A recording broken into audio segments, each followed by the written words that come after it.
Bonjour Françoise. Bonjour Maxime, bienvenue au domaine Françoise Jagnard. Merci beaucoup. Pour vous c'est une première, je suis désolée de vous accueillir sous la pluie. Ça fait du bien à la vigne. Pourtant vous êtes dans l'un des plus beaux villages de la Côte d'Or. Je vais vous raconter 2-3 choses sur moi. Allez, allons-y.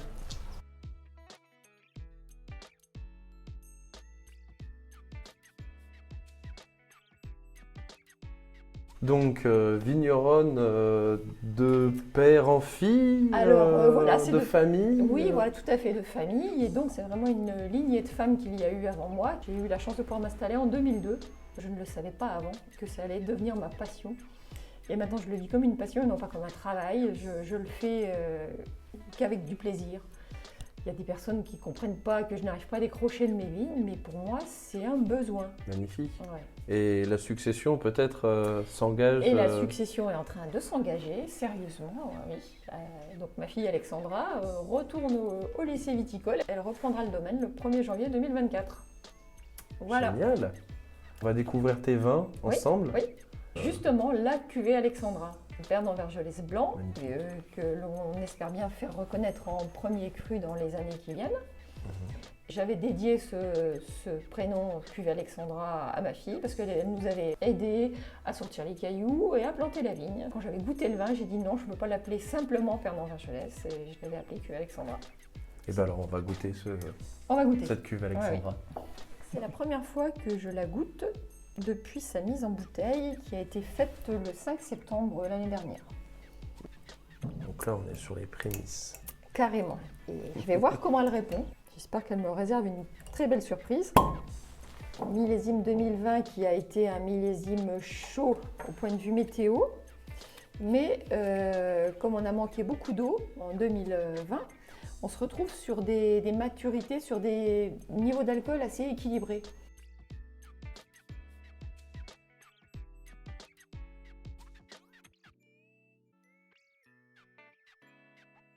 Alors voilà, je vous présente la cave d'élevage de mes vins rouges, qui est particulièrement fraîche en hiver et c'est ce que je recherche pour l'élevage des vins rouges parce que je veux que la fermentation malolactique se fasse le plus tardivement possible. Ça permet aux anthocyanes, c'est-à-dire les matières colorantes du vin rouge, de bien se fixer sur les tanins et du coup ça fait des vins qui vont bien garder leur couleur sur la longueur. Alors en vin rouge, je travaille 3 terroirs différents. J'ai un terroir sur les Hautes-Côtes de Beaune, qui est situé autour du bois de Corton, donc avec un très bel ensoleillement, plein sud et jusqu'au soleil couchant. Mon deuxième terroir, le plus important, c'est mon Pernod Vergelès rouge. Là aussi, beaucoup de minéralité sur les vins jeunes. Mais cette minéralité tente un petit peu à s'estomper depuis quelques années, depuis qu'on a ce réchauffement climatique. Le soleil détruit naturellement beaucoup d'acidité dans le vin et on se retrouve avec des vins de plus en plus souples dès leur jeune âge. Okay. Et mon troisième terroir de rouge, essentiel aussi, c'est à l'Oscorton. On est sur de la terre rouge, ferrugineuse, de la terre profonde. Et mes parcelles sont vraiment sous la colline des Cortons-Charlemagne. Si bien que depuis des millénaires, il y a toujours eu de la terre, de ces grands crus de blanc qui descendaient dans la combe. Et j'élabore toujours des aloscortons qui sont toujours élégants sur la finesse, avec des tanins toujours fondus, très souples. On ne se retrouve jamais avec des tanins rustiques sur mes aloscortons, quels que soient les millésimes.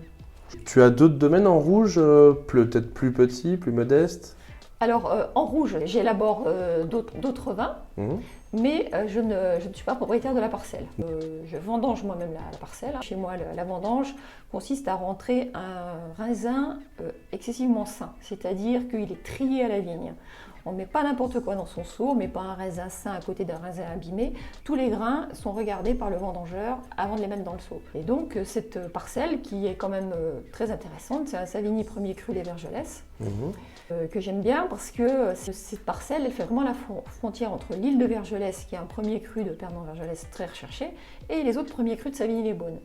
Donc cette parcelle, elle bénéficie des deux types de caractères, un peu de caractère de Pernod, avec des épaules, et un côté plus tendre dû au côté marne blanche des Savigny premier cru. Et sinon, j'ai des vins des hospices de Beaune, mais là, je suis responsable que de l'élevage. Et après, donc, des années, ça sera des Beaune premier cru, des fois ça peut être des Pomards ou des Volnay. Voilà, dans l'ensemble, je tourne sur ces 3 appellations. Super. Et donc tu fais un petit peu de blanc. Je fais des blancs aussi. J'ai un peu de Bourgogne à ligoter, une vieille vigne qui est très bien placée aussi, avec un très bel ensoleillement, placée juste à côté des pernants premiers crus sous frétille. Et ensuite, j'ai plusieurs gammes de pernants vergelès blancs avec des typicités de sol complètement différentes. Ok. J'ai une cuvée classique de pernant blanc, la cuve Alexandra qui est un terroir beaucoup plus chaud, avec plus de cailloux.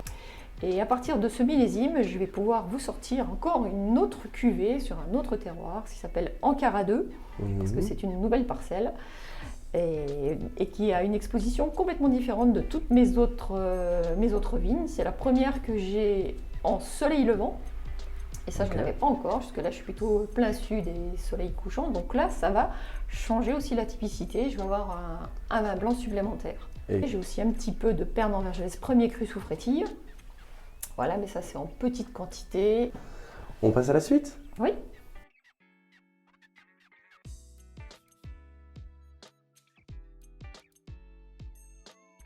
Donc tu nous accueilles dans ta cuverie des blancs. Voilà, deuxième cuverie pour les blancs, parce que pendant la fermentation, on a besoin de garder du frais.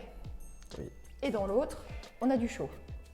Et donc ici, ça nous permet de faire des belles décantations quand on récolte, des beaux débourbages de nos mous en début de vinification, grâce à toutes ces cuves. Voilà. On commence notre fermentation alcoolique dans les cuves, toujours, et après on les finit dans les fûts. J'ai encore une autre cave, j'ai plein de petits lieux comme ça, de façon justement à gérer les températures qui vont le mieux possible. Parce que le blanc, lui, une fois qu'il est sorti d'ici, qu'il a eu frais, il lui faut du chaud pour enclencher la fermentation alcoolique dans de bonnes conditions, et après enclencher aussi sa fermentation malolactique. Et ça, c'est le dernier gros investissement du domaine, le pressoir pneumatique, qui me permet de faire des pressurages avec beaucoup de finesse, beaucoup de tendresse. Merci pour tous ces détails. Donc là, encore une cave bien fraîche et surtout bien humide. Il y a une source qui coule en permanence ici. Donc ici, encore, j'élève séparément les vins des hospices de Beaune. Comme je les élève plus longtemps dans les fûts, j'aime bien qu'ils soient dans un endroit tranquille, avec une température qui est vraiment maîtrisée et beaucoup plus stable que dans les autres caves, parce que ça reste longtemps dans les fûts. Après, tu as donc un peu de stock. Et donc ici, là c'est mes stocks de bouteilles, mais j'en ai encore un autre. J'en ai encore quelques-unes chez un prestataire, voilà. Et donc là, on vient de mettre en bouteille nos vins rouges 2020, voilà, qui est un super millésime avec lequel vraiment on va se régaler.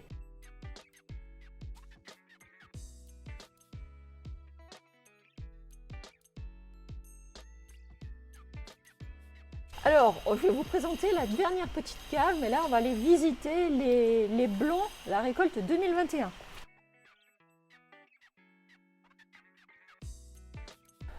C'est une année pour moi qui est triste, ce millésime 2021, parce que d'habitude, il y a des fûts gerbés comme ça partout. Hein.